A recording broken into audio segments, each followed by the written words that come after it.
Allez, merci beaucoup à tous. Et bonjour, chers frères et sœurs. Bonjour, chers parents. D'entame donc de propos, je souhaiterais donc m'excuser auprès de la population sahélienne qui nous a attendus hier. Et Dieu a voulu que ce soit aujourd'hui que nous soyons là. Nous nous rendons grâce pour tous les bienfaits et ce jour si merveilleux qu'on se retrouve ici à Bamako pour la deuxième session du Collège des chefs d'État de la Confédération AES. Je voudrais aussi rendre un hommage appuyé à nos vaillantes forces combattantes qui mènent un travail colossal sur le terrain et qui permettent qu'aujourd'hui nous pouvons nous retrouver ici pour communier au nom de nos populations. Je vais m'excuser encore une fois de plus auprès de ceux que mes mots pourraient vexer, parce que je n'irai pas par le dos de la prière. Nous allons nous attaquer encore aux mots qui minent l'Afrique.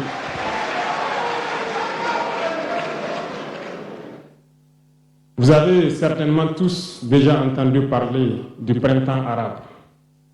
Ce phénomène qui a bouleversé la géopolitique du monde arabe, en commençant par le Maghreb, en Afrique jusqu'en Asie, qui s'est manifesté avec des conséquences souvent désastreuses, des morts et des divisions par endroits, et des bouleversements politiques sans précédent dans d'autres endroits. Et je pense que tous les Africains devraient comprendre qu'est-ce que c'est que ce phénomène, d'où il vient, et qu'est-ce qu'il faut faire pour se prémunir d'un tel phénomène. Malheureusement, nous sommes au regret de constater que certains Africains ne se réveillent pas. Et ce que je vais dire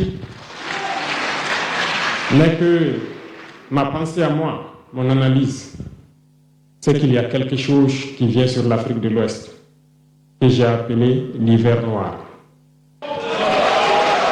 L'hiver noir arrive. Il sera un hiver très froid, un hiver sanglant, un hiver meurtrier. Vous allez me poser des questions, pourquoi? Eh bien, en fondant la Confédération de l'AES, nous avons senti ce froid venir. Et tous les jours que Dieu fait, nous nous évertuons à trouver des troncs d'arbres pour allumer un feu qui va réchauffer le cœur des Africains, un feu qui va réchauffer les mentalités et le sang des Africains pour nous unir autour.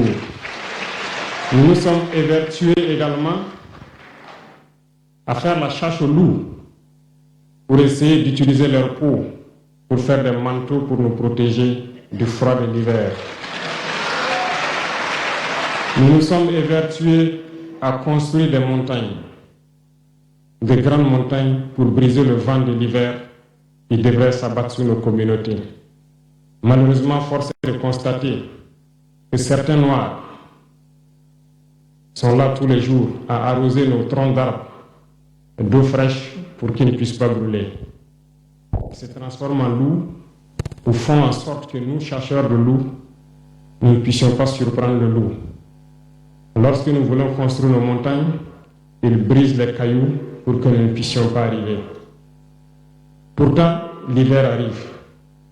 Et quand l'hiver viendra, devrions-nous permettre à ceux-là qui combattent de venir se protéger avec nos manteaux qu'on a confectionnés, avec les montagnes qu'on a construites pour nous protéger des vents, ou encore se réchauffer avec nous autour du feu.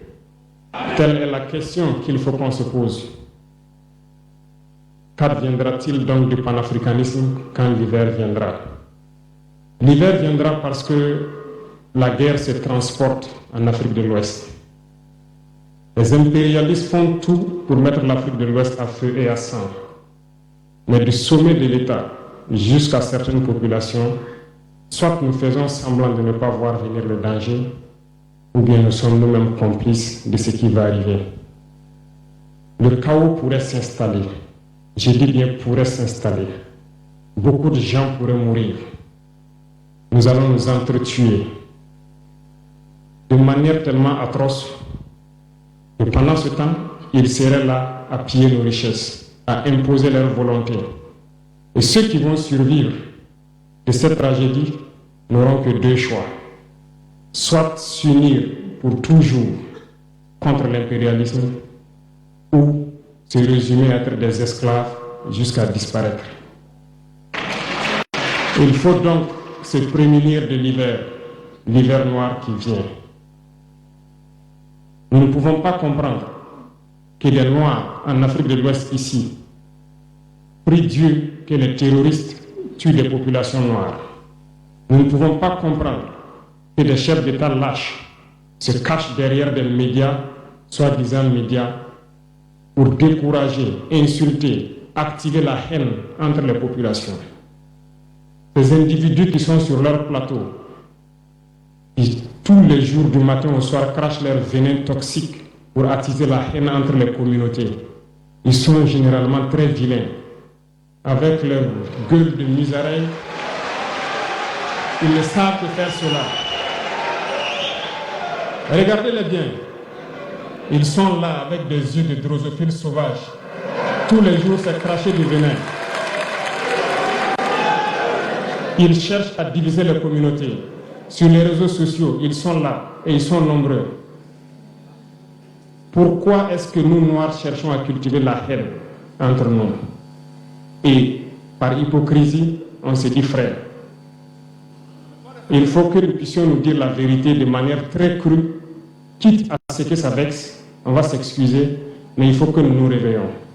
Pourquoi est-ce que le noir est comme ça?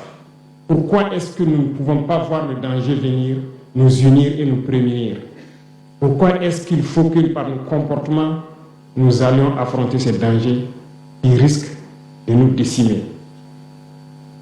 Mais d'autres ont fermé les oreilles, ils font semblant de ne pas entendre la politique de l'Autriche. Des peuples se complaisent dans la colonisation. Ils aiment cette domination. À peine s'ils n'appellent pas les impérialistes, venez nous coloniser. Nous aimons être vos esclaves. Nous nous posons souvent des questions lorsqu'on voit les réactions. Ces pseudo-intellectuels décérébrés qui sont là à longueur de journée à entamer des débats en toute indignité, en toute malhonnêteté, comme s'ils ne voient pas la réalité des exemples qui se présentent à nous. Il y a plein d'exemples. Lorsque la démocratie fait certaines choses contraires aux règles même qu'elle s'est fixées, ils ferment les yeux là-dessus. Mais ils sont prompts à nous appeler juntes ou putschistes. Mais soyez sûrs d'une chose, nous sommes unis et nous resterons unis. Et nous devons ouvrir les yeux.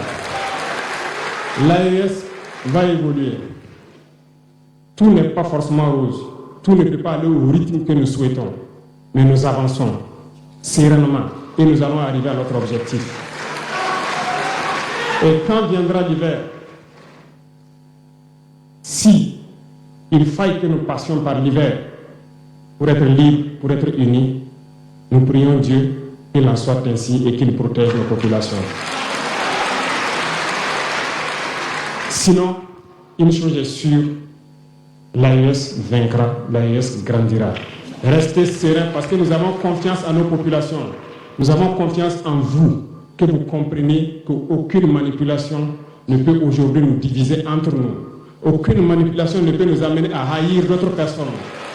Aucune manipulation ne doit nous amener à riposter d'une manière violente, physique, face à ces individus qui n'ont absolument rien compris. Restez sereins, ne ripostez pas physiquement, nous riposterons par la communication jusqu'à ce qu'ils changent eux-mêmes de mode d'action et nous allons aussi riposter en fonction du mode d'action.